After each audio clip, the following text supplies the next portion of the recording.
It is currently 37 degrees out here. We just had a fresh new batch of snow last night. It's still March. It's still miserable here, but we have a little bit of a special episode today. I have in here two choices for motorcycles, two potential futures that we could choose right now. One of the most reliable motorcycles I've ever bought in my life, the 2022 Yamaha MT-07. I love this bike because it's super low maintenance, has that passenger back seat. It won't require literally any bit of attention while on a road trip. And then on the other corner, we have the brand new 2025 Panigale V4, one of my favorite bikes that I've bought, and I haven't had a chance to ride because it's been so miserably cold and salty here. So I have a bit of a conundrum. What bike do I choose out of these two? I don't know, Bennett, which one? If you can't tell, I have the entire truck loaded up for what is potentially being a little road trip here. It is finally spring break. I don't have school for an entire week. Finally, we can do something fun. This is how you load a Ducati Panigale V4 into the back of a truck.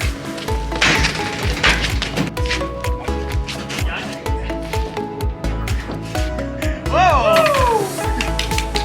Yeah! That was so terrifying. Besides the fact I'm shaking a little bit, we successfully got the Panigale V4 in the back of the bed. That was the first time ever doing that with this bike. And this is the final setup that we have. We managed to get the tailgate closed just by letting out pretty much most of the air out of the rear tire. I don't think that you're supposed to do this, but I let out all the air out of the rear tire so that way we could close the tailgate. We ratcheted down the handlebars so that way everything is safe and secure. I think we're good to take the V4. Oh, this is so stupid. Dang, dude, she looks good in the back. You guys see that mean face sitting there in the back of the truck? This is one of the most terrifying experiences of my life. I could see it bouncing around in there as we hit these Cleveland potholes. Scariest freaking moment of my entire life. We only have about an 8-hour journey to our final destination. Let's get it. Well, boys, we got some bad news about the road trip. We got the V4 here, perfectly safe and sound. The truck was giving me some issues on the way here, but the truck isn't what matters. The bike is. Now, in fact, we have some devious, some almost devilish news, you might call it. When I took the Panigale V4 to North Carolina, which is where I'm at right now, I realized since I have a license plate on this bike and I have a license plate on my truck, I didn't want to get double charged for tolls. So my solution to that was to duct tape my motorcycle license plate so I'd still get charged for tolls on my truck, which is a good boy legal thing to do. I don't want to get charged for tolls on my bike, and I just kind of forgot that I left that on there. So I've been riding around all morning with my plate duct taped like a horrible person.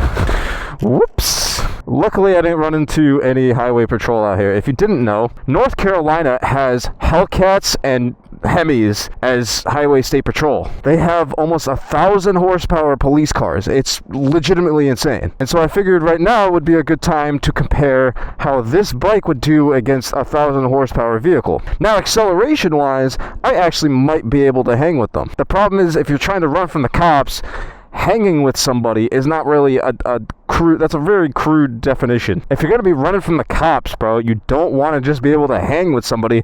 You got to be able to disappear within seconds, if not milliseconds. Luckily, while I'm here in North Carolina, I'm simply breaking the V4 in. When you buy this motorcycle, you're not supposed to go over a certain RPM, you're not supposed to go super fast on it until it hits that 600 mile mark. So not only do I have an incentive not to go super fast, I also have an incentive not to run from cops, be stupid, and do a lot of really dumb things. We are simply trying to be good little boys while we're out here in North Carolina. I'm not trying to go to jail. North Carolina County Jail. Doesn't sound like it's a good thing, so we're gonna be trying to take things nice and chill on our little test flight here on our Ducati V4 with only 81 miles on the dash, dude. I haven't been able to ride this bike. I bought this bike back in January. I bought it after I got back from California as kind of a, I don't know, a reset to life, I suppose. I haven't been able to ride this bike since I bought it. It's a little bit sad. What's going on?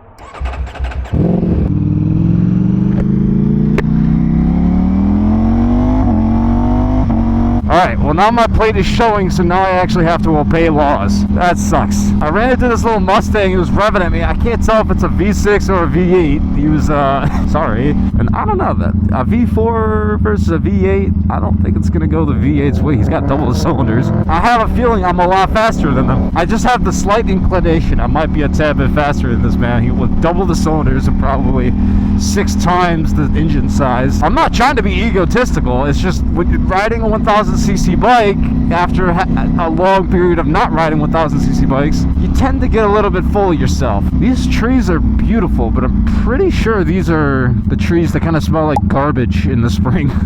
If you guys don't know the history, they chose these trees because they look really nice. I'm 99% sure these are the trees. They put them down here in the south. This is North Carolina is considered the south, and they put them down here as kind of to try to beautify the area. These are not native to this area, I believe. The downside to them is in the spring they smell like trash because they're trying to attract flies that are usually attracted to trash, and so they give off a really pungent smell, and a lot of places ended up regretting putting those trees everywhere.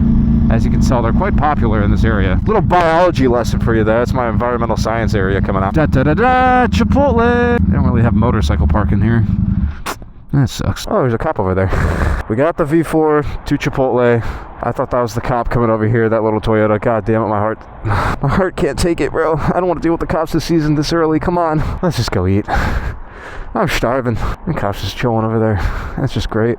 Dude, my V4 is legal. I got nothing to worry about. Dog, I don't know if I'm tripping or if this is just like what's really happening. I'm not used to the South, dog. I don't really know what's going on. I swear on my mother's life, I just pulled in here. I turned left in here, and a cop just went, just strolling by, just went right over there. Dog, I'm being followed. It was the same cop, bro. I swear to God. I was just pulling off in here so I could film a quick short or something, just talking about the V4. I'm just like, what? This is DancingMoto, dude. A native North Carolina. Bust a move for him. Bust a move. Show him what you got. Yeah, look at him go, dude. This dude is a prime example of why you just try to be nice to people online. This dude catches a lot of heat on the internet for being like, oh, he's a fake rider. To me, it looks like he's riding to me. So, I don't know. A lot of people try to dog on the DancingMoto creators because they're like, oh, they're not like real bikers, whatever. To me, in my opinion, I made a video a couple months ago. Yeah, look at him go. Oh my goodness. Jesus Christ. Oh my God. They catch a lot of heat being like, oh, they're not real bikers. But to me, from my perspective, like I made in a video like a couple months ago, these guys are actively not only contributing to the hobby physically, but also they're buying motorcycle gear. They're adding everything. Like they're contributing to the hobby, which makes everything in motorcycles, like if everybody buys more motorcycle stuff, it makes motorcycle stuff overall cheaper. This is why you be nice to people, because you meet really cool and dope people like DancingMoto. So we're going to be going for a little ride. Panigale V4 versus Honda Grom. Who might win? I don't know. Hondas are pretty fast, so let's go. All right, Honda Grom versus Ducati V4. Doesn't stand a chance. I don't know, the Honda sounded pretty good to me, dude. It's killing it. Lead the way, my brother. Dude, he's going quick on that thing, too. This is a 45 zone, but he's going like 50 miles an hour through here. So what I can appreciate about the new Panigales is this bike is a lot more reasonable to ride than the old one. Like my old one, dude, like trying to do the speed limit like this would be painful. It would just be jerking me everywhere. It's really hard to keep at a consistent speed. The new throttle makes this bike way easier to ride. And so I could ride with a little Honda Grom like this, no problem. It's totally fine. Even though he has 1/10, 1/11 of the motorcycle CC size. Oh yeah, dude. Careful. But I off-road the Grom. I was about to say, if I were to off-road this bike, I would probably die. If he's off-roading that bike, he'd probably just be fine. People off-road those things all the time. Dude, I want to get another Grom. That thing looks so much fun. He's just perfectly vibing on that thing. He looks so comfortable, and he's just like chilling. He doesn't have to worry about breaking the speed limit or anything. Look at him, he just goes right over those train tracks. I actually have to slow down. In a street scenario between Honda Grom and Ducati V4, you can already tell we're doing basically the same speed, but he's doing it at a much more enjoyable pace because he's using way more RPMs. I'm not even crossing over 6,000 RPMs here. I can if I want to, but in a reasonable straight line scenario on the street with other cars on the road and, you know, trying to be respectful of the police and things like that. I thought he was waving to somebody he knew. Go! They do a lot of the same stuff, and he's just doing it for way cheaper. Is a bike like this nice to have for like when I want to go fast? Yeah, dude, of course. There's nothing like it. It's just really funny to see. You can spend way less on a motorcycle and have just as much fun. It's dope. You don't have to look out for potholes when you're riding a bike like his. He's in such a good mood. He's dancing. What a happy little guy. That's what I'm talking about, bro. The dancing people, I respect. Oh, there's a cop over there. Dog. Don't roll through the stop sign. No, there's a cop right there. No, we're gonna get pulled over. That's the guy who was stalking me earlier. No, I'm pretty sure the guy who was stalking me earlier had a Durango. Same city though. They're on the lookout for a red Ducati going 143 miles an hour. I saw you roll through that stop sign. I was like, no. I thought you were gonna be like right behind me, like close. So I was like, He didn't care. So I think you're fine. You still have your license? Yeah. Okay, well, you're probably fine then.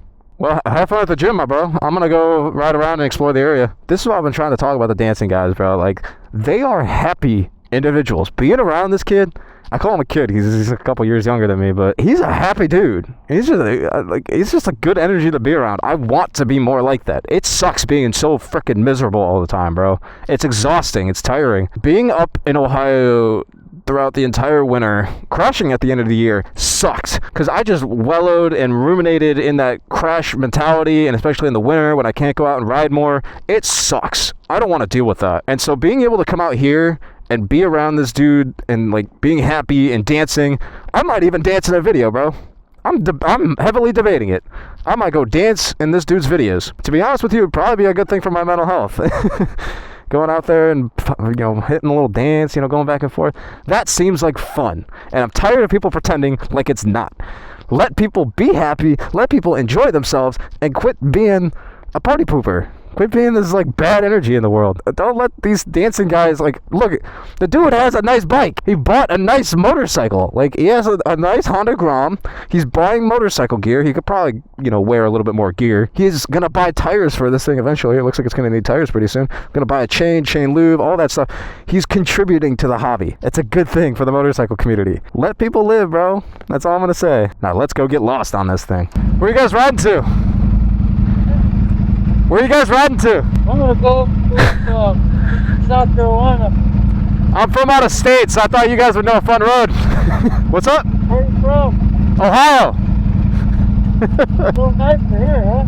Yeah. Way better. I thought these nice gentlemen might know a nice road. I think he said he's going back to a house, so probably not the best idea to follow him. But they have a nice Porsche in front of them, and look, there's another bike coming from this direction, so I'm hoping that maybe there might be some nicer roads over this way. I don't know, I'm just trying to find somewhere cool to hang out. I just had to get the thumbnail real quick. I love this freaking bike, man. Currently at 119, so it's only been a little bit since my last fill up. So I was digging through the settings on the new V4, and I came across something very interesting.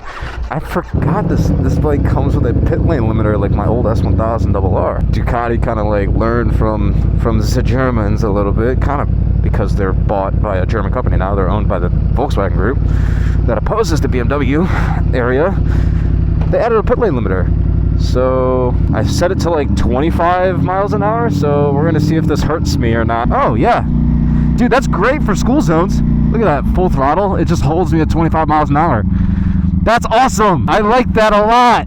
It's like cruise control, but it like holds your throttle for you. I set it to 26 miles an hour, so that way, like, I mean, I'm seeing like 35 mile an hour school zones over here, so like, I guess that really doesn't apply down south, but up in the north, when school zones are like 20 miles an hour, you can go 5 over. I guess, does that apply in a school zone? Can you go 5 miles an hour over the speed limit in a school zone? If it's 20, can you go 25? I don't know. Police officers in the chat, please let me know. But a pit lane limiter, being able to just tap, whoa, what did that do? I'm assuming that's launch control. We don't want that. Nope. We don't want launch control. I'm not doing launch control while I'm braking. Having a pit lane limiter that just holds me at 25 miles an hour like that would be ideal. So that way I don't have to like worry about going through a school zone. I can just kind of go through it. Jeez, you guys see the bike shaking like that? Yo, rev it! Yo, rev it! That's sick, bro. He's got no gasoline. He don't need no fill-up. That was back when they called them Harley Davidsons. He got them before they switched to live wires. Me? Oh, yeah. I can't hear nobody. Look at him go. Oh, my God. He just takes off. That's the future, I guess. It's supposed to be. I don't know how to feel about it, but I guess that's what they call it. And while these guys finish up their dances, I think right now is an excellent time to end today's video. I'm still here for another week, so if you guys want to stick around and see how the rest of spring break goes, make sure you stay tuned. And as I watch these guys run around doing circles around my bike, I think it's about time I start packing up my things and start going home. Take care. See you guys in the next one. Bye-bye.